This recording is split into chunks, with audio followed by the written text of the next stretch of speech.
Hi everyone. In today's clip, I will talk a little bit about subliminal messaging.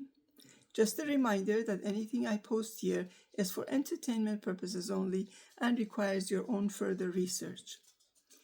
So, the dictionary meaning of subliminal message is a stimulus, visual or auditory, presented below the threshold of conscious perception, designed to influence thoughts or behaviors without the receiver being aware of it.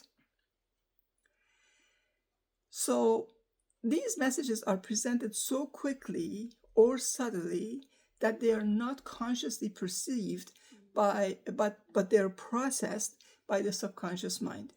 The goal of subliminal messaging is to subtly influence or persuade someone without them being aware of the attempt.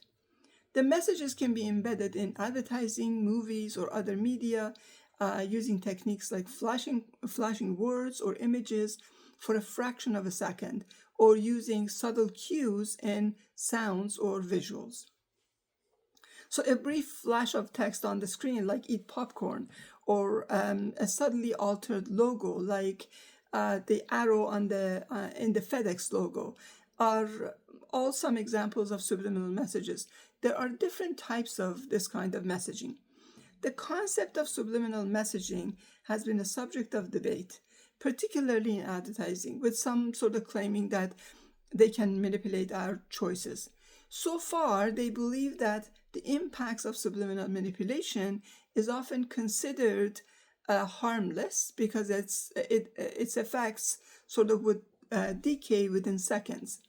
In order to influence decision-making in real-life situations, subliminal messages have to be stored for long-term after only a few exposures and repeated advertisements, which for me, it explains the frequency of product advertisements or even the repetitive news. So here's what I consider very important. Listening to TV or radio or anything in general, music included, in lower volume, where you are not really paying attention to what is being said, right? And sometimes you don't even know the lyrics of the song, but your subconscious knows.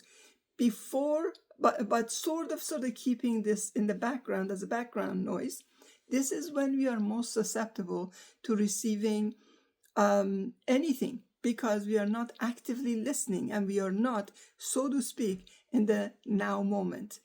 Low volume messaging at that point is extremely effective. This kind of subliminal stimuli can bypass the primary sensory processing regions and directly activate subcortical brain structures, such as amygdala or emotional processing at the basal ganglia for automatic motor response, which in turn, it can be integrated unconsciously and can influence decisions and choices, even if the individual is not consciously aware of the message. This is also why some meditation recordings suggest for you to listen to them while you're falling asleep or you're to be unaware, as they will have better sort of permeation than if you were actually awake and aware. Because when you're awake and aware, you can sort of in your own conscious mind, you also are debating what you're hearing. Whereas when you're asleep, you don't do that debate. So when we are aware of what we are listening to, we can sort of consciously decide. But playing and not listening to the low background noise is absorbed without anything sieving through it.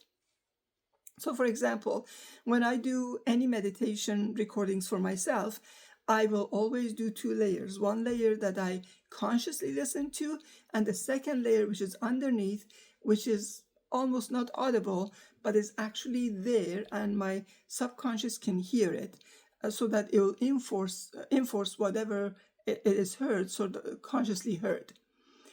So this makes the subject of being mindful even more important, as a subliminal message sort of can impact the decision you will be making and the steps you will be taking.